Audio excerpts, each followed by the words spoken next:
If you have a higher credit score and more money to put down, I hate to break the news to you, but you're getting the short end of the stick on this deal. If you are a first-time home buyer and you want to get into a conventional loan and you have a 620, 630, 640 credit score and you're only putting down 3, 4, 5%, I have some great news for you. It just got a lot cheaper for you to be able to get a conventional home loan. Hey y'all, hey, I'm Joy Bailey, I'm the Mortgage Boss, and I give real estate information for real people going through real life. You guys, I'm telling you, this change is going to shake the table.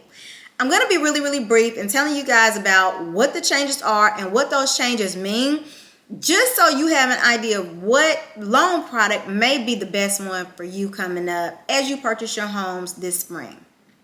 The changes I'm talking about are only for if you're getting a conventional loan through Fannie Mae and Freddie Mac.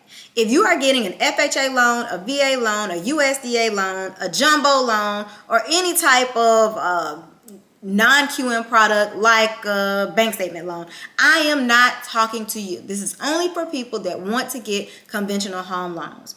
Well, Joy, why would somebody want to get a conventional loan? Well, for one, people want to get conventional loans because the home prices have skyrocketed over the last 3 years since COVID.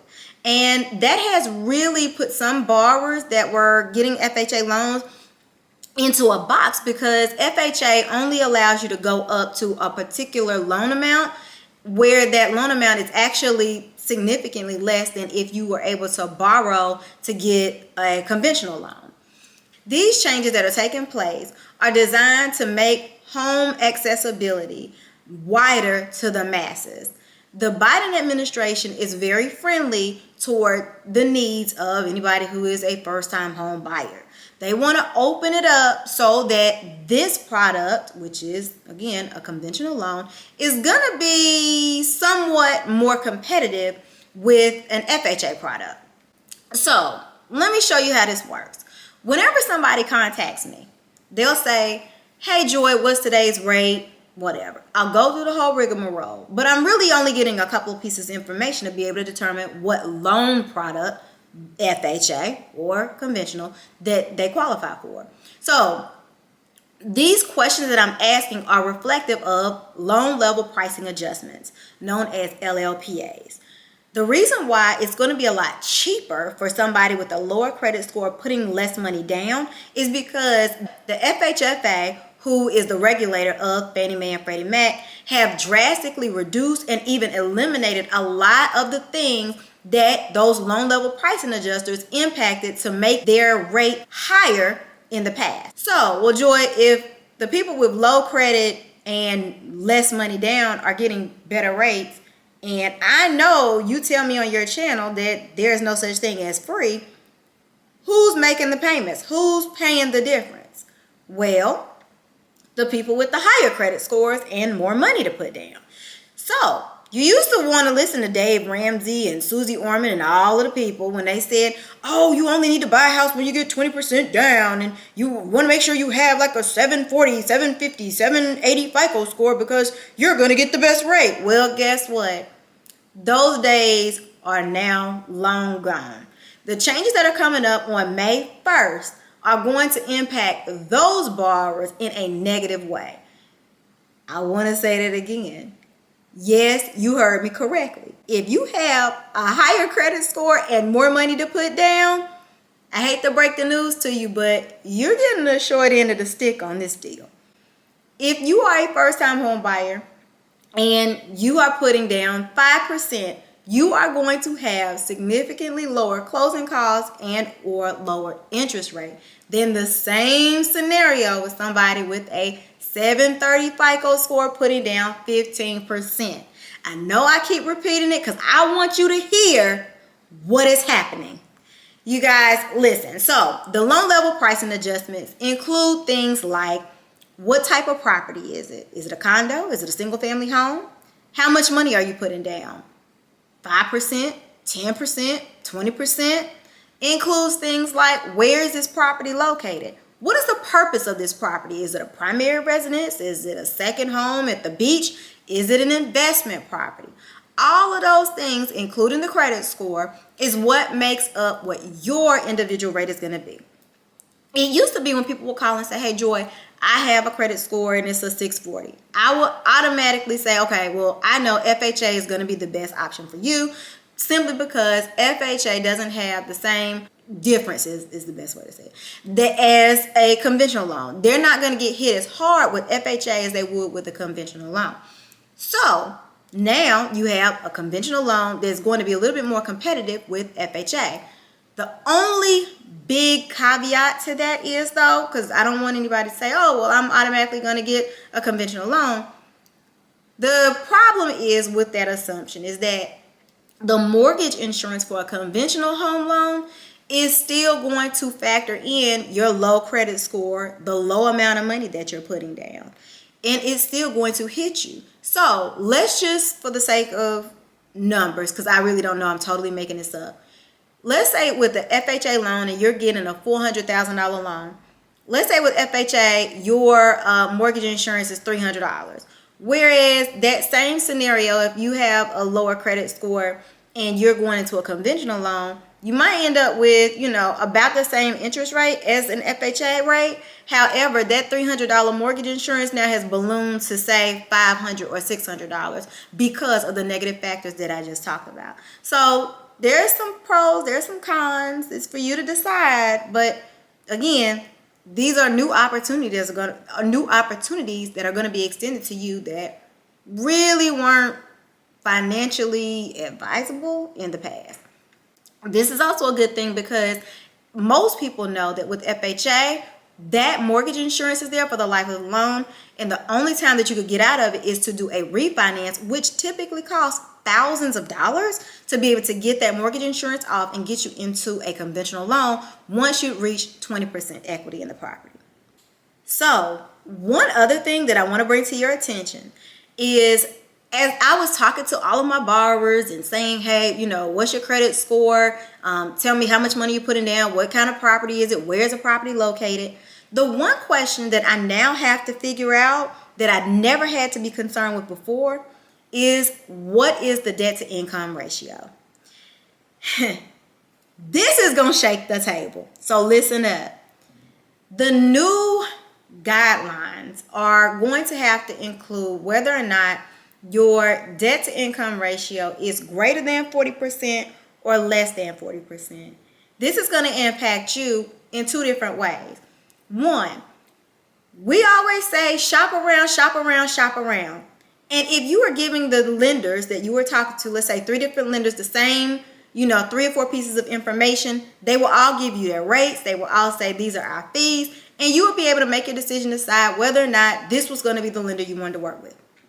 Well, now the problem is we're going to have to start calculating your income. And unfortunately, we don't always calculate that income correctly. As a loan officer, it is not my last word what your income is.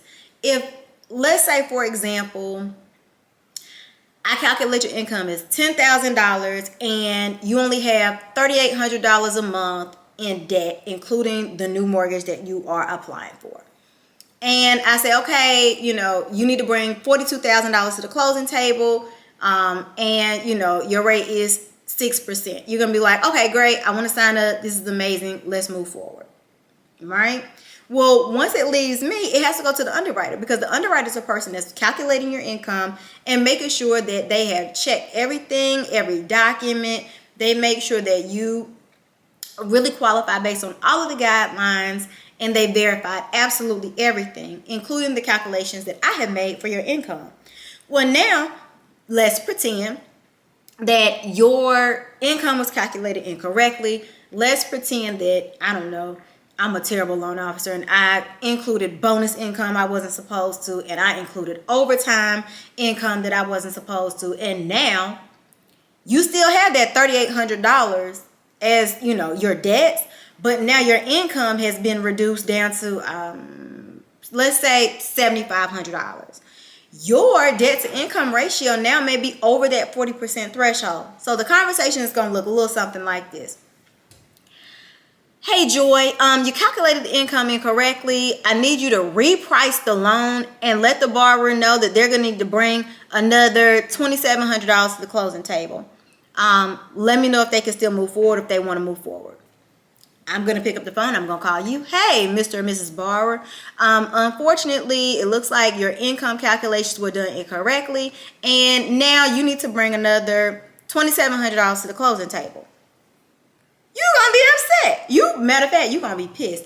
I'm gonna tell you what you're gonna do. You're probably gonna want to call the CFPB on me and file complaints with Better Business Bureau and everybody else. Tell them I'm a terrible loan officer and that blending company is getting over on you and it's a bait and switch. That's what you're gonna want to do. But unfortunately, that's not gonna be the case anymore. It's not a bait and switch. It's a simple thing that we have known openly in lending, that underwriters calculate income a little bit differently depending on what underwriter you're talking to. Some underwriters are more aggressive, some underwriters are less aggressive, and it can vary from company to company. It can vary from a bank to a non-bank, which is why sometimes you might get declined with one lender and then you go to another lender and that lender's like, oh, we'll do the loan. It's all in the calculations. Like I said, it is a secret that we know behind the scenes that income can be calculated more aggressively. So it's not subjective, but it can be if you're able to make a good case for it. And so that's going to impact your bottom line. Well, what if you don't have that extra $2,700? Well, that could mean that that's the end of the transaction.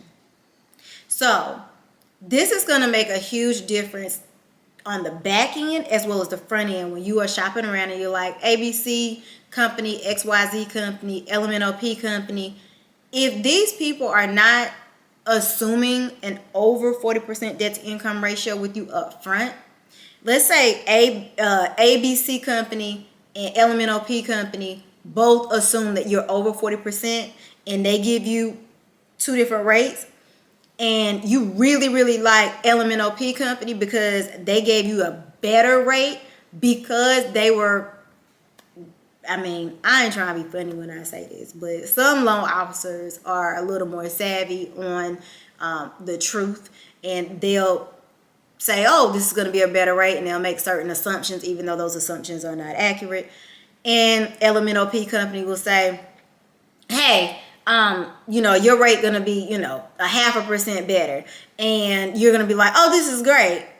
But then again, when you get to the end, you're going to hate them. So I know this was kind of long, but it was really important that I got this information out to you guys. I would love if you guys would subscribe, hit the thumbs up if you found this information to be valuable, and tell me in the comments, do you think that this is fair for the people with a little bit more money and better credit to pay more than someone with lower credit score and less money? I would love to hear what you have to say. I don't know if it's like robbing Peter to pay Paul or like Robin Hood or whatever the story is when you steal from the rich and give to the poor. I don't know. But some people may not like this. They might not like this attitude, and they might not like this new idea, but it is designed to help first-time home buyers in multiple ways. So you guys, I hope this was helpful. Please subscribe if you haven't. I'd love to hear from you in the comments. I look forward to chatting with you again soon. Y'all have a great day.